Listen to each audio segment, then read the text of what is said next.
सीमा के घर में फिलहाल मातम छाया हुआ है। लप्पू के बाबा की डेथ हो गई। क्यों हुई, कैसे हुई, किसी ने मारा या क्या हुआ, ये कुछ पता नहीं, क्योंकि जो थंबनेल दिखाई दे रहा है उससे तो यही लग रहा है भाई क्या हुआ क्या नहीं हुआ। दोस्तों, आज हम एक ऐसी घटना की बात करने जा रहे हैं जो कई सवाल खड़े करती है। एक परिवार में एक बुजुर्ग का निधन हुआ, लेकिन उसके बाद का माहौल और कुछ लोगों का व्यवहार हैरान करने वाला है।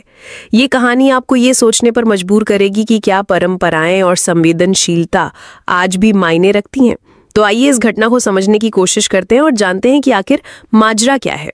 जी हाँ, हेलो दोस्तों, कैसे हैं। देखिए, सीमा सचिन के बाबा के खबर ऐसे आए हैं जो आप भी सुन के हैरान रह जाएंगे। उनका बाबा का डेथ हो गया है और एपी सिंह और उनके बारे में क्या खबर है, ये पूरे खबर सुनने को मिलेगा। आप लोग पूरा का पूरा वीडियो देखिएगा और नए हैं तो चैनल सब्सक्राइब कर दीजिएगा और वीडियो को शेयर कर दीजिएगा।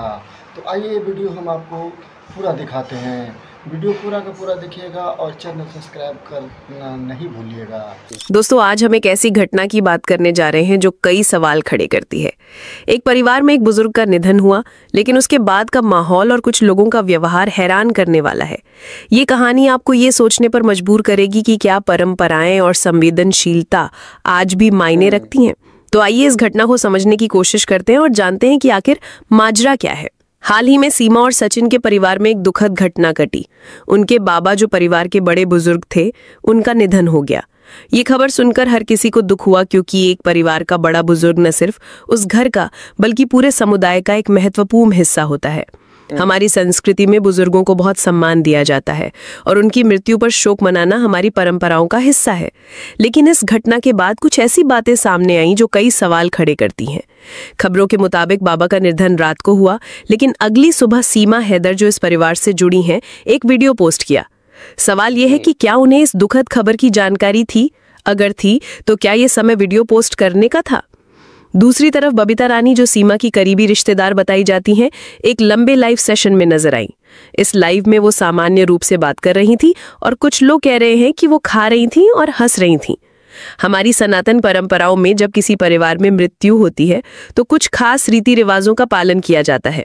उदाहरण के लिए, शोक की अवधि में चूल्हा नहीं जलता, सादा खाना खाया जाता है और तले भुने भोजन से परहेज किया जाता है। लेकिन कुछ खबरों के अनुसार इस परिवार में आलू गोभी की सब्जी बनाने की बात हो रही थी।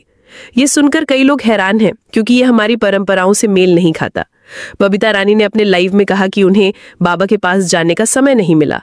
ये सुनकर सवाल उठता है कि क्या ये समय की कमी थी या प्राथमिकताओं का अंतर। हम ये नहीं कह रहे कि हर व्यक्ति को एक जैसा व्यवहार करना चाहिए, लेकिन जब बात एक परिवार के बड़े बुजुर्ग के निधन की हो तो कुछ संवेदनशीलता की उम्मीद की जाती है। एक और बात जो सामने आई वो है सीमा की बेटी परी का व्यवहार। कुछ लोगों का कहना है कि परी अपने बाबा की मृत्यु पर रो रही थी, जो स्वाभाविक है। लेकिन ये भी सुनने में आया कि जब सीमा की माँ या उनके पिता का निधन हुआ तब उनके बच्चों में वैसा दुख नहीं दिखा। ये अंतर कई सवाल उठाता है। क्या ये परिवार वाकई में एकजुट है जैसा कि वो दावा करते हैं?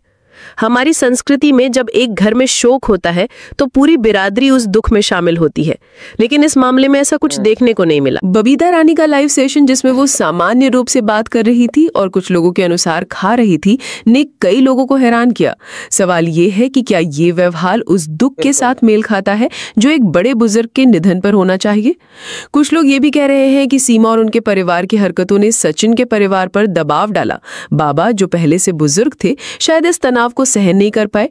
हम ये नहीं कह रहे कि ये सच है, लेकिन ये एक ऐसा सवाल है जो लोगों के मन में उठ रहा है। आखिर बाबा की मृत्यु का कारण क्या था? क्या ये सिर्फ उम्र से जुड़ा था या कुछ और भी था?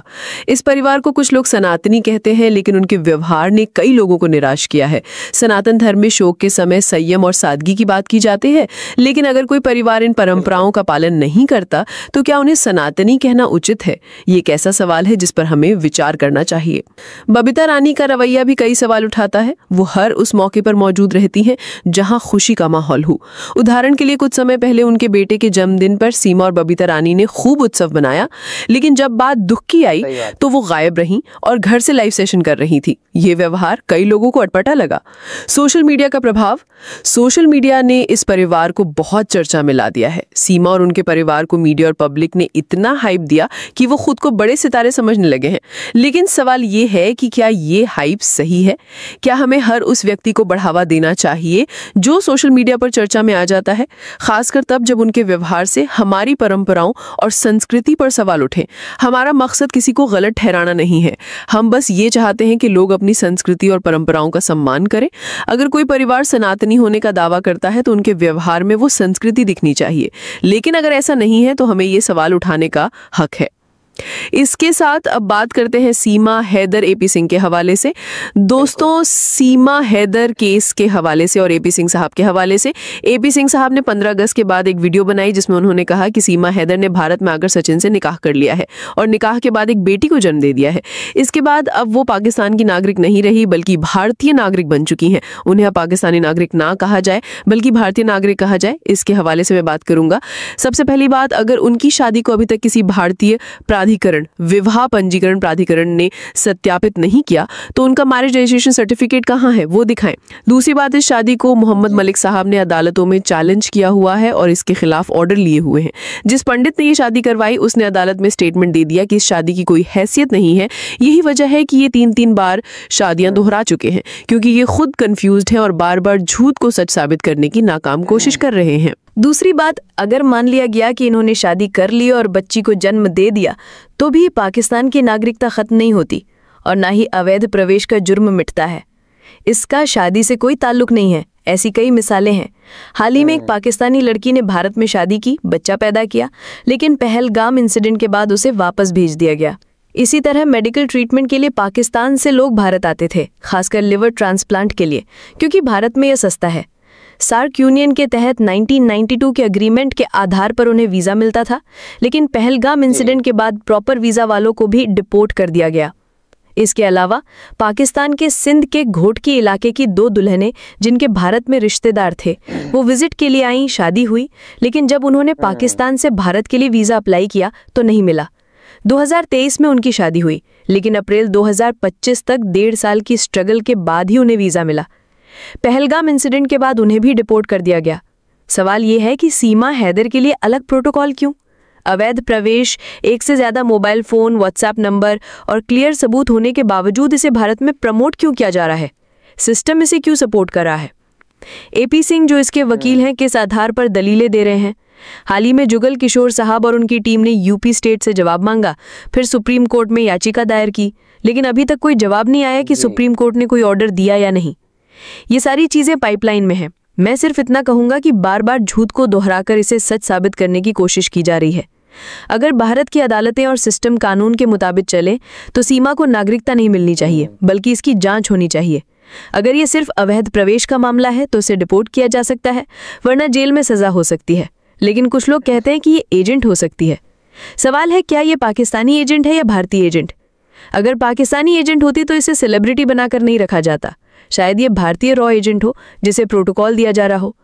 लेकिन लीगली एपी सिंह का कोई केस नहीं बनता, जबकि मोहम्मद मलिक का 100% केस बनता है। दुर्भाग्यवश सिस्टम सीमा को सपोर्ट कर रहा है। अगर कानून के मुताबिक चीजें देखी जाएं तो ये केस बहुत पुराना है और सबको इसकी हकीकत पता है। अब दोस्तों, अंत में ये कहानी हमें ये सोचने पर मजबूर करती है कि हम अपनी परंपराओं और संस्कृति को कितना महत्व देते हैं। एक परिवार में दुख की घड़ी में हमें संवेदनशीलता दिखानी चाहिए। ये कहानी हमें ये भी सिखाती है कि सोशल मीडिया पर हर चीज़ को सनसनीखेज बनाने की ज़रूरत नहीं है। हमें उन लोगों को बढ़ावा देना चाहिए जो सही मायनों में हमारी संस्कृति का सम्मान करते हैं। आप इस बारे में क्या सोचते हैं? क्या आपको लगता है कि इस परिवार का व्यवहार सही था, या क्या हमें अपनी परंपराओं को और गंभीरता से लेना चाहिए? अपनी राय कमेंट में ज़रूर बताएं, और अगर आपको ये कहानी पसंद आई तो इसे अपने दोस्तों के साथ शेयर करें। मिलते हैं अगली कहानी में, तब तक के लिए। तो दोस्तों, आप लोगों ने यहाँ तक वीडियो देखा और आप लोग को क्या राय विचार है कमेंट करके ज़रूर बताइएगा, और वीडियो को लाइक शेयर ज़रूर कीजिएगा।